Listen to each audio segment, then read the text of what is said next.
نماز کے بعد کے اذکار کے متعلق، نماز کا سلام پھیرتے ہی نماز ختم ہو جاتی ہے. اس کے بعد سب سے پہلے کہنا چاہیے اللہ اکبر ایک بار، اور تھوڑا سا بلند آواز سے، جس سے پتہ چلے کہ نماز پڑھ لی ہے.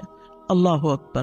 ابن عباس کہتے ہیں میں نبی صلی اللہ علیہ وسلم کی نماز کے مکمل ہونے کو تکبیر کی وجہ سے سمجھ جاتا تھا. یعنی مثلا کوئی نفل پڑھ رہا ہے تو آپ کو نہیں پتہ چلتا کہ پڑھ چکا یا نہیں، لیکن اگر اس نے بلند آواز سے کہہ دیا اللہ اکبر تو پتہ چل گیا کہ ہاں اس کی نماز مکمل ہو گئی ہے. کیوں اللہ اکبر کہیں؟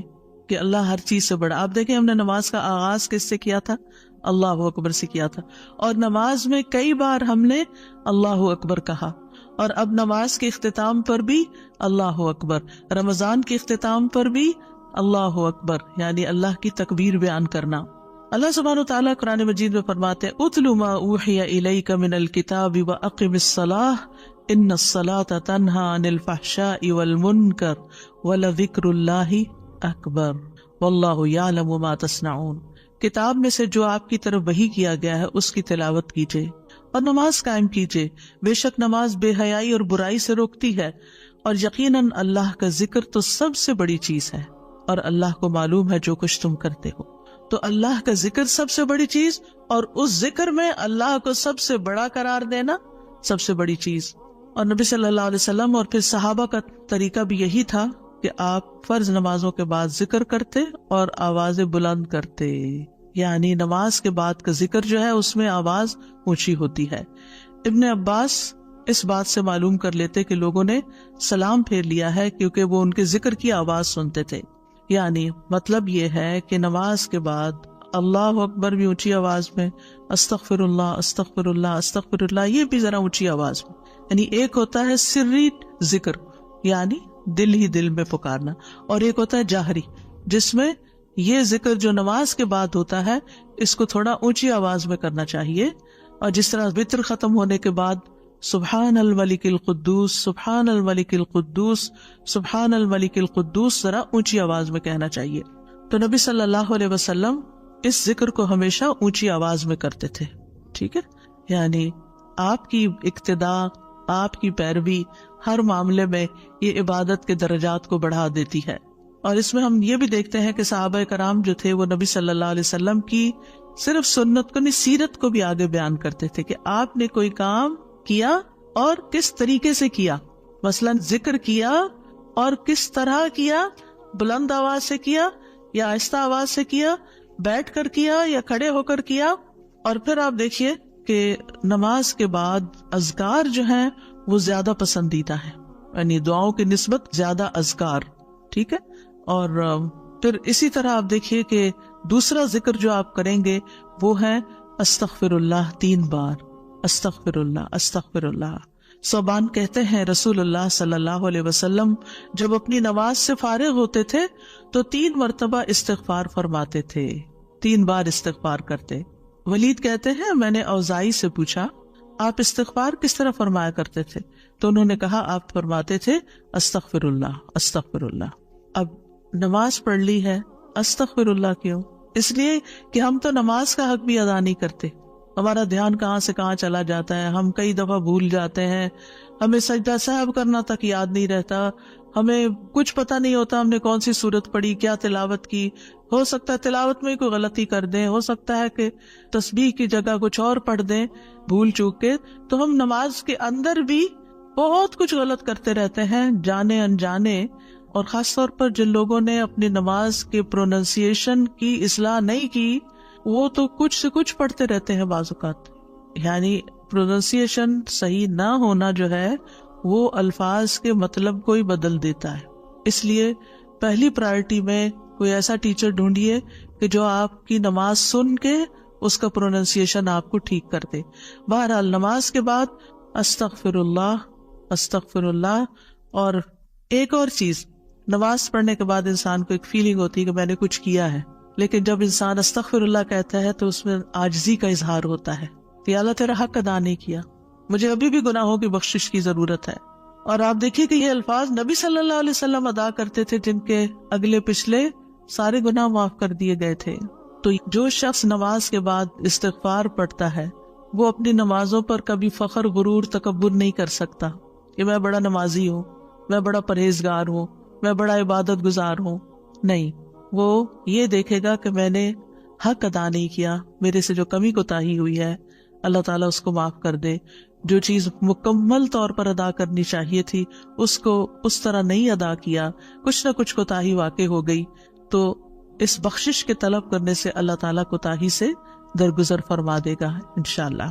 اور ویسے بھی استغفار کرنے سے نقص یا کمی کوتاہی جو ہے اس کا ازالہ ہوتا ہے ہماری عام روزمرہ زندگی میں بھی. تیسرا ذکر، اب آپ دیکھ رہے ہیں یہ ذکر ہے، اللہ اکبر بھی ذکر ہے، استغفر اللہ بھی ذکر ہے، اور تیسرا یہ بھی ذکر ہے، اللہم انت السلام ومنک السلام تبارکت ذی الجلال والاکرام. اے اللہ تو سراپا سلامتی ہے اور تجھی سے سلامتی حاصل ہوتی ہے، تو بڑی برکتوں والا ہے اے جلال و اکرام والے. یعنی استغفار کے بعد پھر فوراً بعد اللہ تعالیٰ کی تعریف اور یہ ذکر.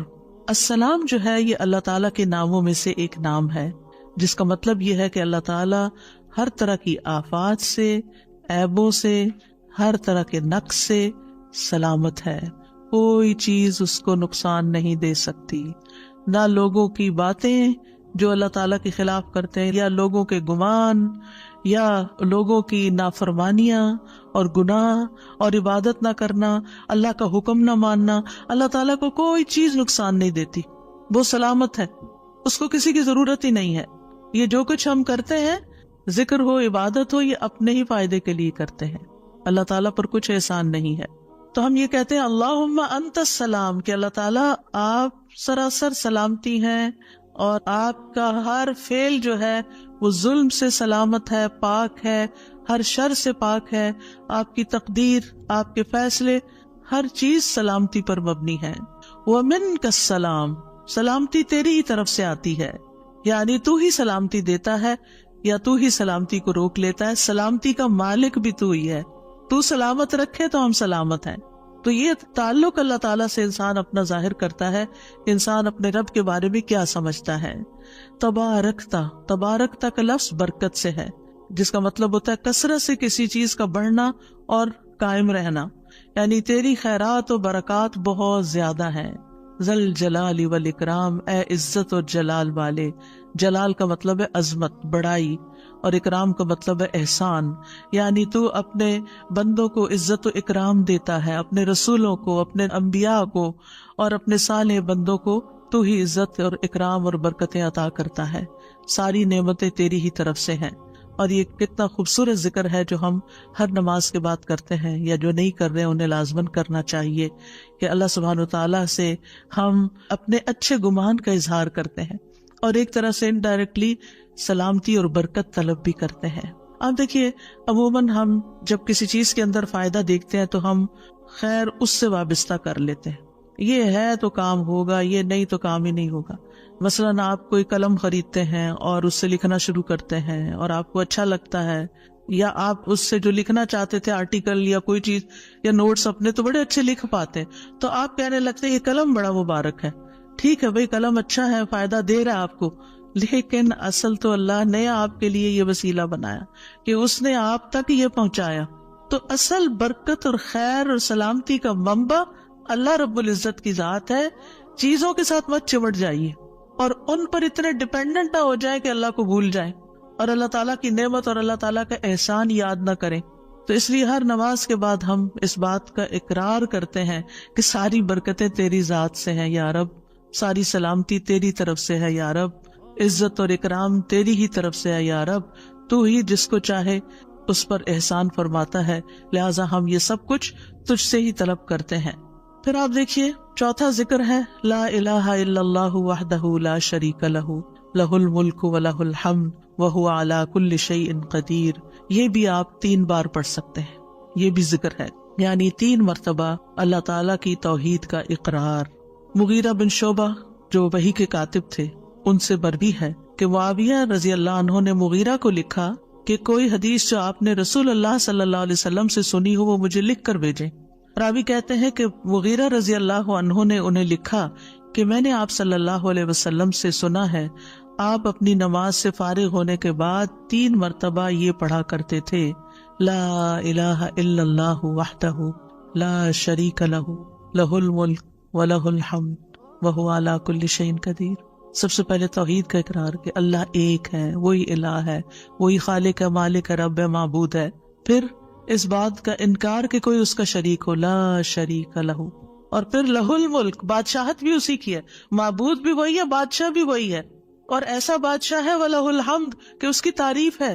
دنیا کے بادشاہوں کا حشر ہوتا دیکھا ہے آپ نے، ان کے ساتھ کیا کیا جاتا ہے، لیکن اللہ سبحانہ وتعالیٰ کی بادشاہت پر کوئی آنچ نہیں آتی، کوئی اس کو ہلا نہیں سکتا، کوئی اس کو نقصان نہیں دے سکتا، کوئی اس پر باتیں نہیں بنا سکتا، کوئی اس کا نقص نہیں نکال سکتا کہ اللہ تعالیٰ نے آسمان میں یہ کیا چیز بنا دی اور زمین میں کیا بنا دی، نہیں، وَلَهُ الْحَمْدُ، اسی کی ہے تعریف، یعنی ایسا بادشاہ کہ جو قابل تعریف ہے، اور ایسا بادشاہ کہ وَهُوَ عَلَى كُلِّ شَيْءٍ قدیر۔ دنیا کے بادشاہ انتہائی بے بس لاچار ہوتے ہیں، ان کے ہاتھ میں کچھ نہیں ہوتا، وہ انسانوں کے محتاج ہوتے ہیں، انسانوں کی خدمت کے، انسانوں کی مدد کے، انسانوں کے مال کے محتاج ہوتے ہیں۔ یہ بادشاہت کیا بادشاہت ہے جس کی ساری ڈیپینڈنسی لوگوں کے اوپر ہے؟ تو اصل بادشاہت تو اللہ کی ہے کہ جو ہر چیز پر پوری قدرت رکھتا ہے۔ تو آپ اس احساس کے ساتھ اگر اللہ تعالیٰ کا یہ ذکر کرتے ہیں تو آپ کا دل ایک سکون سے بھر جائے گا، ایک خوشی سے بھر جائے گا کہ میں ایسی ہستی کو جانتی ہوں، ایسی ذات کو جانتی ہوں کہ جو اتنی خوبیوں کی مالک ہے۔ کیونکہ یہ انسان کی فطرت میں ہے، انسان کی نفسیات میں ہے کہ وہ کسی چیز کی تعریف کر کے خوش ہوتا ہے، اور عام طور پر ہم صرف سامنے نظر آنے والی چیزوں کی تعریف کر کر کے خوش ہوتے رہتے ہیں، اور تھوڑے دن کے بعد وہ بھی خراب ہو جاتی، وہ تعریف بھی ساتھ ہی چلی جاتی ہے۔ انسان ہے تو مر جاتے ہیں، ان کے اعمال ہے تو ختم ہو جاتے ہیں، اور کبھی وہ اچھے ہوتے ہیں اور پلٹ بھی جاتے ہیں، وہ کہاں گئی تعریفیں؟ جوان ہے تو بڑھاپے میں ساری تعریفیں چلی گئی، مالدار تھے تو غریب ہوئے تو ساری تعریفیں چلی گئی، اسی طرح علم ہے اور جنون لاحق ہو گیا تو ساری تعریفیں چلی گئیں، سب کچھ الٹ گیا۔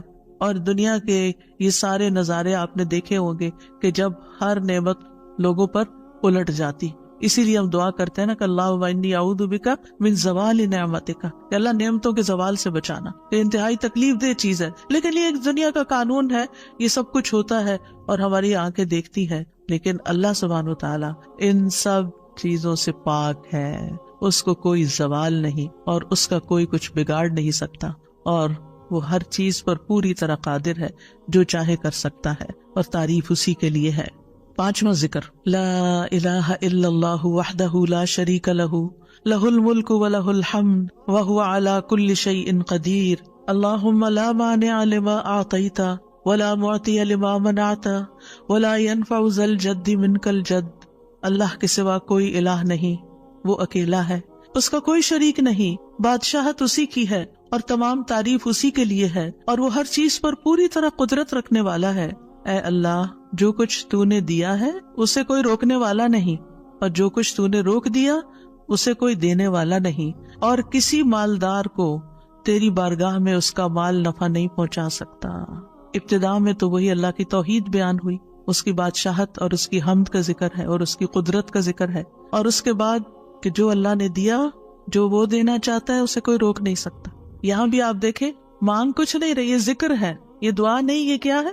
ذکر ہے، اور جو کچھ تو نے روک دیا کوئی دے ہی نہیں سکتا، اور سارے ہی مالدار فقیر ہیں، اور خاص طور پر تیرے سامنے فقیر ہیں۔ یا ایھا الناس انتم الفقراء الی اللہ واللہ هو الغنی الحمید، اے لوگو تم سب اللہ کے فقیر ہو، اللہ کے محتاج ہو، اور اللہ ہی غنی، مالدار اور وہی قابل تعریف ہے، واللہ هو الغنی الحمید۔ ٹھیک ہے، نبی صلی اللہ علیہ وسلم جب سلام پھیرتے تھے تو یہ دعا پڑھا کرتے تھے یا یہ ذکر کیا کرتے تھے، اور اس میں آپ دیکھیے کہ یہ جو عقیدہ ہے نا کہ اللہ روکے تو کوئی دے نہیں سکتا، یہ انسان کو بڑا اطمینان دے دیتا ہے۔ اگر کوئی چیز، کوئی خیر آپ کی طرف آنے سے رکی ہوئی ہے تو وہ اللہ ہی نے روکی ہوئی ہے، آپ پر رحمت کی وجہ سے، بدگمان نہ ہو، اس سے کسی وجہ سے رکی ہوئی ہے۔ آپ کسی کی کوئی اچھی چیز دیکھتے ہیں، کسی کا مینشن دیکھتے ہیں تو سوچتے ہیں کتنا خوش قسمت ہے، کتنے بڑے گھر میں رہتا ہے، کسی کے پاس فراری دیکھتے ہیں تو آپ کہتے ہیں واہ کتنا خوش قسمت ہے، لیکن آپ کو نہیں پتا کہ یہی چیزیں اس کے لیے کتنی بڑی آزمائش بنی ہوئی ہیں، آپ نہیں جانتے، اور اگر اللہ نے آپ کو نہیں دی تو آپ کو بہت سے شر سے محفوظ رکھا ہوا۔ تو اللہ کا روکنا بھی خیر کا باعث ہوتا ہے یہ سبق پکا کر لیں کہ جب اللہ تعالیٰ کوئی چیز نہیں دیتا یا دیر سے دیتا ہے یا روک لیتا ہے اور کوئی چارہ نہیں ہوتا، آپ کہتے ہیں میری کوئی دعا قبول نہیں ہو رہی، میرا کوئی طریقہ کام نہیں آ رہا، تو اس میں بھی کوئی خیر ہوتی ہے، کیونکہ جو اللہ نے مقدر میں لکھا ہے وہ پہنچ کے رہے گا۔ کوئی روک نہیں سکتا جو تو دے، اور کوئی دے نہیں سکتا جو تو روک لے، اور جسے اللہ نے آپ کے مقدر میں لکھا ہے وہ آپ تک آئے گا ہی آئے گا۔ سورۃ فاطر میں اللہ تعالیٰ فرماتے ہیں ما یفتح اللہ للناس من رحمت فلا ممسک لها وما یمسک فلا مرسل له من بعده وهو العزیز الحکیم۔ جو کچھ اللہ لوگوں کے لیے رحمت میں سے کھول دے اسے کوئی بند کرنے والا نہیں، اور جو وہ بند کر دے اس کے بعد اسے کوئی کھولنے والا نہیں۔ حدیث میں آتا ہے ما اصابک لم یکن لیخطئک وان ما اخطأک لم یکن لیصیبک، جو کچھ تمہیں پہنچا وہ تم سے خطا ہونے والا نہیں تھا، اور جو نہیں ملا وہ ہرگز ملنے والا نہیں تھا۔ قرآن مجید میں سورۃ الرعد میں اللہ تعالیٰ فرماتے ہیں وَإِذَا أَرَادَ اللَّهُ بِقَوْمٍ سُوءًا فَلَا مَرَدَّ لَهُ، جب اللہ کسی قوم کے ساتھ برائی کا ارادہ کر لیتا ہے تو اس کو کوئی پھیرنے والا نہیں، کوئی سپر پاور اس ملک کی مدد نہیں کر سکتی اگر اللہ نے اس کے لیے جنگ کا فتنہ یا کسی اور طرح کی کوئی آزمائش لکھی ہے۔ یہ اللہ کے فیصلے ہوتے ہیں، یا اللہ نے کسی قوم کو تباہ کرنے کا فیصلہ کر لیا ہو تو کوئی اس کو روک نہیں سکتا۔ لہٰذا ہمیں اللہ پر ہی بھروسہ کرنا چاہیے، اور ہر حال میں ایسی پریشان کن باتوں پر اللہ تعالیٰ ہی کی طرف رجوع کر لینا چاہیے۔ یاد رکھیے اگر کوئی چیز نہیں ملی تو اللہ تعالیٰ کو الزام مت دیں، اللہ تعالیٰ سے ناراض نہیں ہو، اللہ تعالیٰ سے بدظن نہیں ہو، یہ روکنا اس کی رحمت ہے۔ انسان اگر ان دو جملوں پر ایمان لے آئے تو پھر اس کا مکمل بھروسہ اللہ کی ذات پر ہو جائے گا، وہ رزق کے بارے میں اللہ پر ہی توکل کرے گا، نقصان کو دور کرنے اور بھلائی کو پانے کے لیے اللہ پر ہی بھروسہ کرے گا، وہ اللہ کو اپنے لیے کافی سمجھے گا۔ یعنی جہاں کہیں دل چھوٹا ہوا، جہاں کہیں کوئی پریشانی آئی، کہتے حسبی اللہ و نعم الوکیل، اللہ کار ساز یعنی کام بنانے والا اللہ ہی میرے لیے کافی ہے، وہ میرا کام بنائے گا، وہ میری مشکل آسان کرے گا۔ تو یہ توحید ربوبیت اور الوہیت پر مشتمل جملے ہیں۔ ابن تیمیہ کہتے ہیں یہ حدیث دو عظیم اصولوں پر مشتمل ہے۔ نمبر 1 توحید ربوبیت، اور وہ ہے جسے اللہ دینا چاہے اسے کوئی روک نہیں سکتا، اور جسے وہ روک دے اسے کوئی نہیں دے سکتا، بس بندہ اللہ ہی پر توکل کرتا ہے اور اسی سے مانگتا رہتا ہے، کیونکہ دینا جو اس نے ہے، تو پھر کسی اور سے کیوں مانگے گا، کسی اور سے توقع لگا کے کیوں بیٹھ جائے گا، کسی اور کے در پہ کیوں جائے گا، اس کو پتا ہے صرف اللہ ہی نے کرنا ہے جو کرنا ہے۔ اس سے عقیدہ توحید پکا ہوتا چلا جاتا ہے کہ صرف اللہ ہی نے کرنا ہے۔ اور توحید الوہیت ولا ينفع ذا الجد منک الجد، عام طور پر انسان یہ سمجھتا ہے میرے پاس مال ہے مجھے کوئی مشکل نہیں، یعنی جب کوئی کام سامنے آتا ہے نا تو فوراً دیکھتا ہے کتنا ہے بینک میں، کتنا کیش رکھا ہے، کیا ہے میرے پاس، کتنی پراپرٹی ہے، یعنی فوراً انسان کا دماغ گھوم کے اس طرف چلا جاتا ہے نا بہت ہے، انف ہے، کام ہو جائے گا۔ اللہ چاہے گا تو ہوگا، صرف آپ کے مال سے کچھ نہیں ہوتا، آپ سارا لگا دیں بزنس میں پورا لاس ہو سکتا ہے، پھر بتائیے آپ کے مال نے آپ کو کیا فائدہ دیا، کچھ نہیں ہو سکتا جب تک اللہ نہ چاہے۔ مال بھی جب فائدہ دیتا ہے جب اللہ چاہتا ہے، اولاد بھی جب فائدے کی ہوتی ہے جب اللہ چاہتا ہے، کسی انسان سے فائدہ صرف اس وقت پہنچتا ہے جب اللہ چاہتا ہے۔ آپ نے دیکھا ہوگا کتنے ہی اچھے سے اچھے لوگ ہوتے ہیں ہر وقت کام آنے والے، ایک وقت ایسا آتا ہے وہ ایسے بےچارے مجبور ہوتے ہیں کہ ان کو نہ کرنی پڑتی ہے کہ بھائی سوری یہ نہیں کر سکتے، کیونکہ سب کچھ ان کے اختیار میں نہیں ہے، سب کچھ ان کے بس میں نہیں ہے۔ اسی طرح انسان کے پاس بعض اوقات کوئی عہدہ ہوتا ہے، انفلوئنس ہوتا ہے، وہ سمجھتا ہے یہ عہدہ ہے میرے پاس میں سب کچھ کر سکتا، نہیں کر سکتے۔ آپ نے دیکھا ہوگا دنیا کے بڑے بڑے ملکوں کے جو حکمران ہوتے ہیں کتنے بے بس ہوتے ہیں، کچھ بھی نہیں ہوتا ان کے ہاتھ میں، اپنی تقدیر نہیں بنا سکتے، اپنا فائدہ نہیں کر سکتے۔ اور پھر آپ دیکھیے کہ اللہ سبحانہ وتعالیٰ دنیا اسے بھی دیتا ہے جس سے وہ محبت کرتا ہے، اور اسے بھی دیتا ہے جس سے وہ محبت نہیں کرتا، لیکن یاد رکھیے ایمان اس کو دیتا ہے، دین کی سمجھ اس کو دیتا ہے جس سے وہ محبت کرتا ہے۔ وَمَن يُرِدِ اللَّهُ بِهِ خَيْرًا يُفَقِّهْهُ فِي الدِّينِ، دنیا تو سب کے پاس، مومن مسلم کافر سب کے پاس ہو سکتی ہے، دنیا کے بڑے بڑے فائدے ہر ایک کو مل سکتے ہیں، لیکن دین اس کو ملتا ہے جس سے اللہ محبت کرتا ہے۔ لہٰذا انسان کو اللہ ہی کی طرف رغبت کرنی چاہیے، اور کبھی بھی اپنے مال پہ، اپنے جاہ پہ، اپنے ریسورسز پہ، اپنی قوتوں پر، اپنے علم پر کبھی بھروسہ نہیں کرنا چاہیے کہ یہ میرے لیے کچھ بنائیں گے اور ان کی وجہ سے میں آگے بڑھ جاؤں گا اور ان کی وجہ سے میرا بہت فائدہ ہوگا. کہ اللہ فائدہ لائے گا نا، ان میں سے کوئی ایک چیز بھی آپ کے پاس نہیں ہوگی تو آپ کا کام بن جائے گا.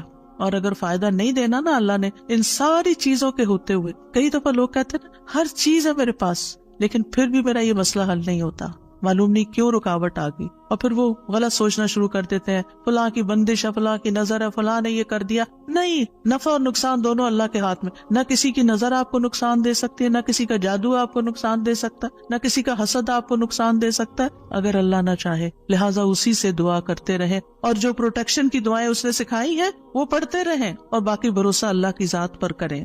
پھر چھٹا ذکر ہے لا الہ الا اللہ وحدہ لا شریک لہ لہ الملک ولہ الحمد وہو علی کل شیء قدیر لا حول ولا قوة الا باللہ لا الہ الا اللہ ولا نعبد الا ایاہ لہ النعمة ولہ الفضل ولہ الثناء الحسن لا الہ الا اللہ مخلصین لہ الدین ولو کرہ الکافرون. اللہ کے سوا کوئی الہ نہیں، وہ اکیلا ہے، اس کا کوئی شریک نہیں، بادشاہت اسی کی